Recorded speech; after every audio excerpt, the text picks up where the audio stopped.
Menin жолunu берсін саған. Қаласаң мен сияқты үлкен азамат болып, генерал болып, түсіндің ба?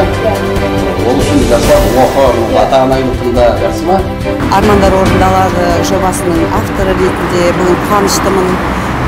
Облыстық полиция департаментінің басшысының өзі келіп, осы балапанды қуантып, ерекше баламызға көңіл бөліп, алтын уақытын бөліп келіп, осы балапанның армандағы сыйлығын тарту еткеніне өте қуаныштымын. Жақсы, сау бол. Жақсы, аман жүрген, қайда жүрген жолдарың болсын. Мұрат деген балама өте рахмет. Жақсы рахмет. Өмірі есте қалатын жақсы адамның тірлігін істеген. Міне.